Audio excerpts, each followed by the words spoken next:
Bank की सियासी लड़ाई यूपी में धर्म पर चली आई। मंदिर वाली हुंकार जरूरी, मस्जिद विपक्ष की मजबूरी।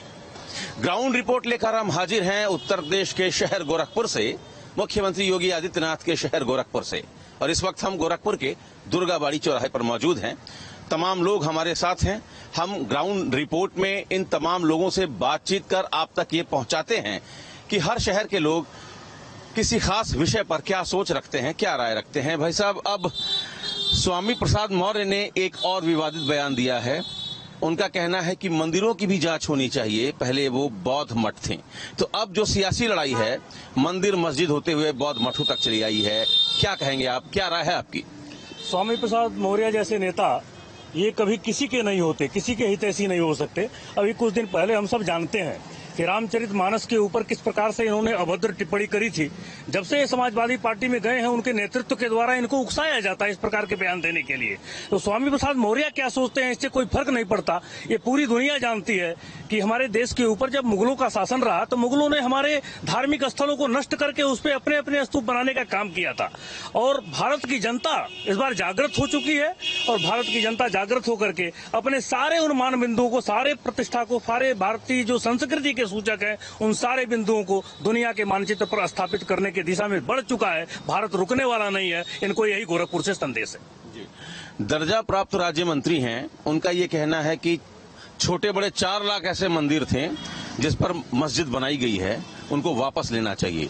आप क्या ऐसे बयान से सहमत हैं? पहला चीज तो ये है कि जो स्वामी प्रसाद मौर्य की बात है, वो स्वामी प्रसाद मौर्य ऐसे एक व्यक्ति हैं जो किसी के आज तक हुए नहीं।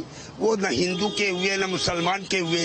वो जब अपने धर्म और अपने जात के नहीं हुए तो वो किसी के नहीं हो सकते हैं। उनकी बातों का जो है ये भारतवर्ष कोई भी बिंदु पे उनकी बातों पे बात करने के लिए तैयार नहीं है। बहरहाल दूसरी बात, जो ये मंदिर और मस्जिद की जो लड़ाई है ये एक मापदंड चलता आया है। औरंगजेब के समय में, अलाउद्दीन खिलजी के समय में अलाउद्दीन खिलजी ने इस देश के जो महत्वपूर्ण जो दस्तावेज थे उसे जलाने का काम किया, जिससे यहाँ की जो है धर्म और संस्कृति को मिटाया जा सके। और औरंगजेब ने यहाँ के मस्जिदों को गिरा के मंदिर को जो है बनाने का काम किया। ये सबसे निंदनीय काम रहा। आज हिंदू जागा है, हिंदू जागा है और हिंदू जागा रहेगा। इसको कोई रोक नहीं सकता है। जो भी चाहे बोलता रहे, इससे कोई फर्क पड़ने वाला नहीं है। हम चलते रहेंगे, बढ़ते रहेंगे, जो मुझे गलत लगेगा उसे सही करते रहेंगे। इसके ऊपर मुझे ये बताइए कि जो विपक्ष है, काशी विश्वनाथ मंदिर में जो ज्ञानवापी परिसर है, जो वहां मस्जिद है, जिसको लेकर इस समय हाईकोर्ट में सुनवाई चल रही है, विपक्ष लगातार कह रहा है कि वो मस्जिद के पैरोकारी में वो लगे हुए हैं। आपको क्या लगता है ये मंदिर मस्जिद का डिवीजन, ये पॉलिटिक्स को कहां ले जाएगा? सबसे पहले हम ये कहना चाहेंगे इस स्वामी प्रसाद मौर्य अपना मानसिक संतुलन खो चुके हैं और मुझे लगता है कि वो जो बोल रहे हैं उठपटांग बयान, पहले वो अपने मानसिक संतुलन मतलब अपना उनको ट्रीटमेंट कराना चाहिए, उसके बाद आगे कोई सवाल है या कुछ कहें। मुझे लगता है विपक्ष मस्जिद की पैरोकारी क्यों कर रहा है? विपक्ष जो भी कर रहा है बस उनको अपना वोट बैंक बढ़ाना है, क्योंकि आज की जनता ये देख चुकी है कि चाहे वो हिंदू हो या मुस्लिम हो या दलित हो, जो भी है वो केवल एक है जो भाजपा का सपोर्ट में कर रहा है और सारे लोग एक साथ हैं। और बाकी जितने भी नेता लोग हैं वो कहीं से कुछ भी वोट बैंक नहीं मिल रहा है। और खासकर जो उनका मुस्लिम वोट बैंक था उनके साथ, वो भी अब धीरे धीरे भाजपा में आ रहा है। इससे वो एकदम से बौखला गए हैं और उनके नेता हर जगह ऊट पटांग उजुल पुजुल की बातें कर रहे हैं, इससे उनको कुछ भी नहीं मिल रहा है और वो बस एक वोट बैंक के लिए अपने चीजों को इधर उधर भटका रहे हैं। चलिए, तो वोट बैंक की राजनीति है। वोट बैंक कहीं छिटक न जाए, वोट बैंक कहीं दूर न हो जाए। दस्तावेजों पर बात होनी चाहिए, चाहे सर्वे कहीं का भी हो, सर्वे प्रॉपर तरीके से हो, जो दस्तावेज हैं उनकी जांच होनी चाहिए। नेता ऐसे बयान जानबूझकर देते हैं। लोगों का कहना है कि ऐसे बयान से मामले को और नेता उलझाने की कोशिश कर रहे हैं। हम अब चलेंगे किसी और चौराहे पर, जानने की कोशिश करेंगे कि इस विषय पर गोरखपुर की जनता की क्या राय है। इस वक्त हम गोरखपुर के गोरखनाथ इलाके में हैं। हम ग्राउंड रिपोर्ट के जरिए आम लोगों से उनकी प्रतिक्रिया ले रहे हैं, उनकी क्या राय है इस पर्टिकुलर विषय पर, हम उनसे समझने की कोशिश कर रहे हैं। जो बयान आया है चाहे वो स्वामी प्रसाद मौर्य हों, जो कह रहे हैं कि मंदिरों की भी जांच होनी चाहिए, जैसे मस्जिद की जांच हो रही है बनारस में। 4 लाख मंदिरों को वापस लेने की मांग कर रहे हैं दर्जा प्राप्त राज्य मंत्री। तो आप दोनों बयानों को किस तरीके से देखते हैं? इसमें सियासत है या भावना है? देखिए, जब हम स्वामी प्रसाद मौर्य की बात करते हैं, पूरी जनता जानती है कि वो केवल सियासत करते हैं और कुछ नहीं करते हैं। उनकी चाहे भावना अगर इतना ही अधिक था तो लड़की उनकी क्यों कांग्रेस में इस्तीफा देकर, भाजपा में इस्तीफा देकर कांग्रेस में चली जाए या जहां भी उनको सुटेबल लगता है। इसके पहले इसी पक्ष में वो बोल रहे थे। और जहां तक भगवान विष्णु की बात आप करेंगे, इनकी विष्णु की, तो विष्णु भगवान के अवतार 10वें अवतार के रूप में माने जाते हैं आपके महात्मा बुद्ध। और बुद्ध तो भारत की रग रग में बसे हैं। एक भी कोई प्रमाण ऐसा बता दें कि बौद्ध मत तोड़ करके और मंदिर बनाया गया हो। आज मंदिरों में बौद्ध की प्रतिमा है। आप हमारे गोरखनाथ मंदिर में चले जाइए, 2 जगह भगवान बुद्ध की प्रतिमा है। अभी मुख्यमंत्री योगी आदित्यनाथ ने लोकार्पण किया है बुद्ध जी की प्रतिमा का मंदिर के अंदर, गोरखनाथ मंदिर के अंदर। तो हम कहां से बात आएगी उसको तोड़ के बना रहे हैं? वो पागल है, मानसिक रूप से एकदम दिवालिया है वो, उनका कोई कहीं कुछ। तो वो मानसिक रूप से दिवालियापन की पहचान दे रहे हैं। क्यों भाई साहब, कैसे देखते हैं आप इन दोनों बयानों को? देखिए, ये पूरी मानसिक खो चुके हैं। जो सनातन धर्म को नहीं जानता है, जो भगवान बुद्ध के बारे में नहीं जानता है, हमको लगता है कि थोड़ा भी यदि पढ़े लिखे होते तो भगवान बुद्ध के बारे में अच्छे से जान लिए होते, तब बयानबाजी करते तो समझ में आता है। पहले भी आपने देखा होगा कि रामायण पुस्तक जो है, रामचरितमानस है, उसके दोहाओं पे इन्होंने कमेंट किया था। उसका नतीजा आपने देख लिया। अब मैं आपको संजोग से बता दूं कि मैं भगवान बुद्ध के ही धरती से कुशीनगर से आता हूं। वर्तमान में यहाँ पे पढ़ाई करता हूं। और स्वामी प्रसाद मौर्य जिस विधानसभा से चुनाव लड़े थे, उसी विधानसभा के अंतर्गत बसडीला पांडे जहाँ फाजिल नगर से चुनाव लड़े थे, मैं वहीं से आता हूँ। आपको बता दूं कि ये धर्म के प्रति जो राजनीति और नफरत फैलाने की कोशिश कर रहे हैं, इससे इनका राजनीति रोटी कभी सेक नहीं पाएंगे, कभी सफल नहीं होंगे, कभी सफल नहीं होंगे। और जान लीजिए ये बात कि आज की जनता जाग चुकी है और इन लोगों की राजनीति समझ चुकी है कि ये केवल धर्म के प्रति लोगों को भड़काने की कोशिश कर रहे हैं। और मेन मुद्दा से, इनका मेन मुद्दा विपक्ष में बैठे हैं, क्या होना चाहिए? विकास पे बात करें, शिक्षा पे बात करें, ते मठ और मंदिरों की बात लेके बैठे हुए हैं। हमारे हमेशा हिंदू मंदिरों को, रामायण की पुस्तकों को, धार्मिक ग्रंथों को टारगेट करने में लगे हुए हैं। क्यों भाई साहब, क्यों टारगेट कर रहे हैं? क्यों सियासत हो रही है मंदिरों और मठों को लेकर? देखिए, कहा जाता है विनाश काले विपरीत बुद्धि। जब विनाश की घड़ी आती है तो बुद्धि आपकी विपरीत हो जाएगी। तो जब विपरीत हो जाती है तो इस समय वही स्वामी प्रसाद मौर्य जी का यही हाल है। जैसे कि कहा भाई साहब ने हमारे कि हम लोग दोनों लोग भाई हैं, दोनों हम लोग भी पांडे बसडीला से बिलोंग करते हैं और फाजिल नगर की धरती से हम लोग हैं और यहाँ पे गोरखनाथ संस्कृत विद्यापीठ में शिक्षा अध्ययन करते हैं।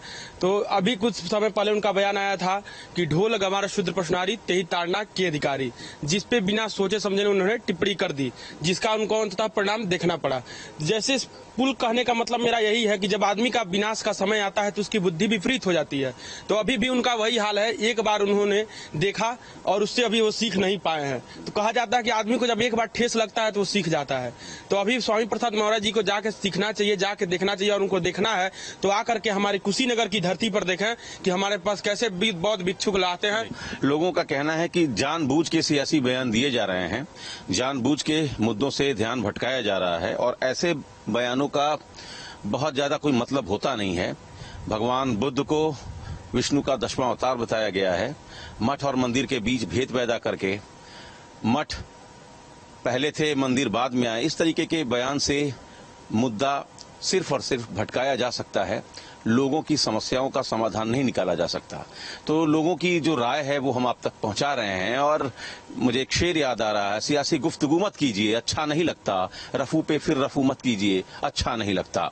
तो गोरखपुर की जनता ने नेताओं को सियासी बयान देने से पहले सोच समझकर बोलने की राय दी है कि जो कुछ बोल रहे हैं वो पहले जांच तो ले कि वो बोल क्या रहे हैं।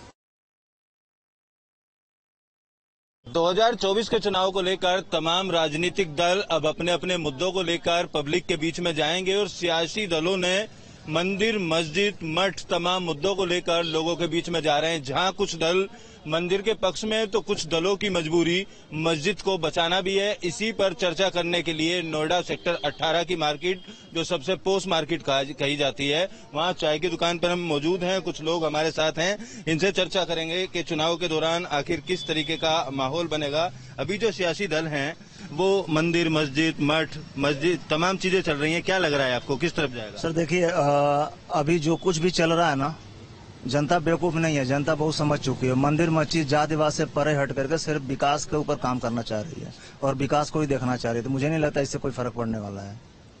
मस्जिद मजबूरी है कुछ लोगों की, ये भी सर ये तो हमेशा मस्जिद और मंदिर हमेशा से मजबूरी रही है और जरूरत रही है, ऐसा कुछ नहीं है।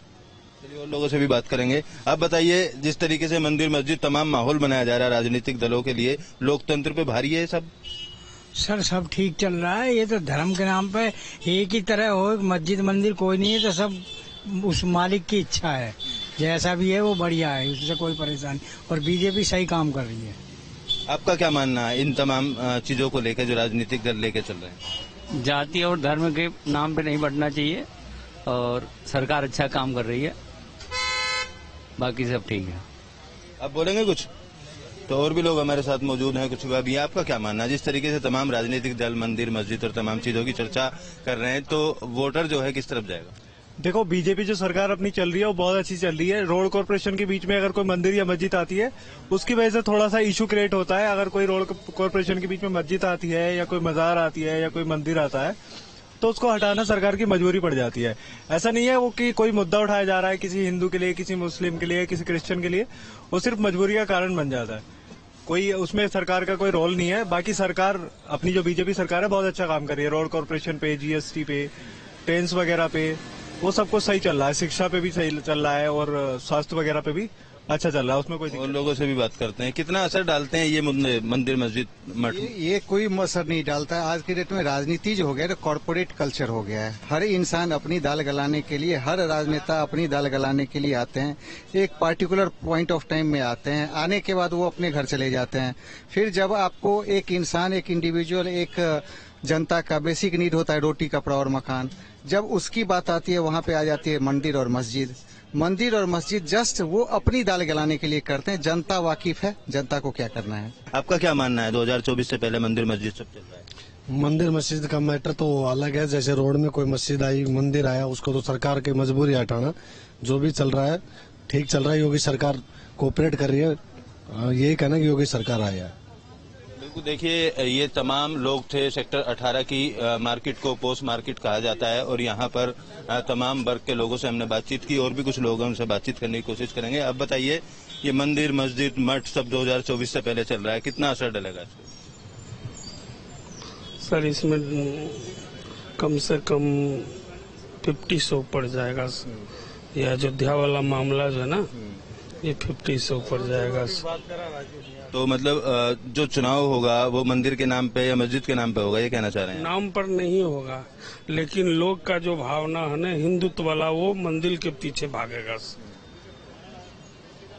और भी लोग हैं, आपका क्या मानना है? तमाम जो राजनीतिक पार्टियां हैं, कुछ के मंदिर साथ में है, कुछ की मस्जिद मजबूरी है, चुनाव आने वाला है, किस तरह ऊँट बैठेगा? भाजपा की तरफ बैठेगा, क्योंकि ज्यादातर मंदिर को ही मानते हैं, इसलिए मंदिर के निर्माण में मंदिर का तो मुद्दा रहेगा ही रहेगा। और इसीलिए मंदिर, सारे मंदिरों का कायाकल्प भी हो रहा है, तो मंदिर पे फोकस ज्यादा रहेगा। मंदिर से बहुत फर्क पड़ेगा। बिल्कुल, देखिए तमाम लोग थे। इस पोस्ट इलाके की अगर बात की जाए, सेक्टर 18 है, काफी पोस्ट मार्केट कही जाती है। यहाँ से हमने ग्राउंड रिपोर्ट दिखाई कि राजनीतिक दलों के मंदिर और मस्जिद की हट को लेकर लोगों का क्या सोचना है। और भी अगली जगह चलेंगे और लोगों की राय जानने की कोशिश करेंगे। जिस मार्केट में मैं मौजूद हूँ, सेक्टर 12 की काफी फेमस मार्केट है और पीछे जो मेरे आप दुकान देख रहे हैं, यहाँ कचौड़ी की दुकान है और यहाँ पर काफी लोगों की संख्या सुबह शाम इसी तरीके से लगती रहती है। कुछ लोग भी हमारे साथ मौजूद हैं, उनसे बात करने की कोशिश करेंगे। मंदिर, मस्जिद, मठ तमाम चीजों को राजनीति में लेके आया जा रहा है। इन चीजों पर चुनाव जाएगा क्या? भाई ये तो चुनाव से आने पर चलती है, मगर देखा जाए तो शिक्षा के मामले में मामला बिल्कुल पिछड़ा हुआ है। कोई उस पर सुनवाई नहीं है। सरकारी स्कूल में चल रहे हैं काम, मगर फिर भी इतनी सुनवाई नहीं है कि जो काम होना चाहिए। प्राइवेट स्कूल में इतना घूसखोरी चल रहा, मतलब बहुत ज्यादा है महंगाई, तो सरकारी स्कूल अपने ऐसे होने चाहिए जिनसे जो है बंदा हर आदमी को उसमें पढ़ा सके अपने उससे। राजनीतिक दल तो मंदिर मस्जिद की बात करते हैं, चुनाव किस तरफ जाएगा फिर, शिक्षा बेसिक मुद्दों की तरफ या मंदिर मस्जिद की तरफ? ये तो हमारे भाई बताएंगे। जरा आप बताइए। देखिए, मंदिर मस्जिद अपनी जगह है, लेकिन मंदिर मस्जिद के चक्कर में राजनीति हो और उससे विवाद उत्पन्न हो, उनसे हमें बचना चाहिए। और रही बात बाकी और चीजों की, बाकी और चीजें तो हमेशा मायने रखेंगी। आपकी शिक्षा है, विकास है, स्वास्थ्य है, महिला सुरक्षा है और एम्प्लॉयमेंट है, सारी चीजें मायने रखती हैं। तो केवल ये नहीं कि मंदिर मस्जिद पे हम चुनाव जीत सकते हैं, वो जमाने गए। सारी चीजें देखनी पड़ती हैं और सारी चीजों का ध्यान रखते हुए आज का वोटर जो है सोशल मीडिया पर रहता है, तो सोशल मीडिया में उसको सब पता है। ये नहीं कि एक चीज से वो वोट दे देगा, उसको सारी चीजें होनी चाहिए। विकास भी देखना चाहिए, उसको एम्प्लॉयमेंट भी देखना चाहिए, उसको शिक्षा भी देखनी चाहिए, उसको स्वास्थ्य भी देखना चाहिए, महिला सुरक्षा भी देखनी चाहिए, बहुत सारी चीजें हैं, सब तमाम मुद्दे हैं। लेकिन राजनीतिक दल जो हैं, आप बताइए भाई साहब, राजनीतिक दल मंदिर मस्जिद कोई बचाने में लगा हुआ है, कोई बनाने में लगा हुआ है, चुनाव आ रहा है। कौन से दल बचाने में और कौन से तोड़ने में लगे हैं, आप पहले उनका नाम बताइए। मंदिर का नाम लेकर एक पार्टी अपना वोट बैंक बना रही है, दूसरे लोग मस्जिद बचाना। सर वो आपकी नजर, भाई बीजेपी हो या तमाम राजनीतिक बीजेपी अगर मंदिर का लेके अगर अपनी वोट बैंक बना रही है तो हमें कोई परेशानी नहीं है। बाकी किसी को हो तो आप पूछ लीजिए, सारे लोग आपके सामने हैं। जो लोग मस्जिद बचाना चाहते हैं, जैसे कि कौन लोग? जो भी बचाना चाह रहे हैं, जो भी राजनीतिक नाम मेरा जो भाई जो भी राजनीतिक, कांग्रेस की बात करें, समाजवादी पार्टी की बात करें, तमाम लोग। सर देखिए, जो अतिक्रमण हुआ है, सरकारी जमीनें है ना, कुछ माफिया लोगों ने गरीबों की जमीन हड़पी हुई है, अगर उनको हटाना आप ये बोल रहे हो कि उनपे जुल्म हो रहा है, तो ये तो सरासर नाइंसाफी है और कांग्रेस बिल्कुल गलत बोल रही है इस बात को। अगर सरकारी जमीनों पे कब्जा है वो तो हटाया जाएगा, अगर मैंने करा आप मेरे से छीन लो, उसमें कोई दिक्कत नहीं है। बाकी सारी चीजें बढ़िया चल रही हैं। के आधार पर चुनाव होना चाहिए कह रहे हैं आप? नहीं, बिल्कुल नहीं होना चाहिए और ना हो रहा है, मेरी नजरों में नहीं हो रहा है ऐसा कुछ भी। सारी चीजें बढ़िया चल रही है, हमें तो कहीं पे कोई दिक्कत नहीं है। और भी लोग हमारे साथ हैं, उनसे भी बात करेंगे। आप बताइए, आपको क्या लगता है जिस तरीके से राजनीतिक दल धार्मिक तौर पर चुनाव ले जा रहे हैं? देखिए, मंदिर मस्जिद तो एक धार्मिक चीजें हैं, उनको तो हम बीच में ना लाएं। पहले हम और चीजों का, शिक्षा है, बेरोजगारी है और लोगों को दिक्कतें हो रही हैं, लोगों के पास घर नहीं है, बहुत परेशान है लोग, गरीब लोग हैं काफी, बहुत बेरोजगारी है दुनिया, और भी कई मुद्दे हैं, लेकिन अभी इतना विस्तार में तो मैं नहीं बोल पाऊंगा। लेकिन मंदिर मस्जिद तो एक ना लेकर के और भी चीजों को देखा जाए, मेरे हिसाब से तो सारी चीजों को हमें गौर करना चाहिए। कुछ युवा लोग भी हैं, इनसे भी बात करने की कोशिश करते हैं। अब बताइए, आप युवा हो, जो चुनाव होता है, पार्टियां चुनी जाती है, लोगों की राय हमने आपको सुनाई कि 2024 के चुनाव को लेकर आम लोग क्या चाहते हैं। नोएडा से ये ग्राउंड रिपोर्ट हमने दिखाने की कोशिश की है। वीडियो जर्नलिस्ट भरत शर्मा के साथ अमित चौधरी, न्यूज स्टेट, नोएडा।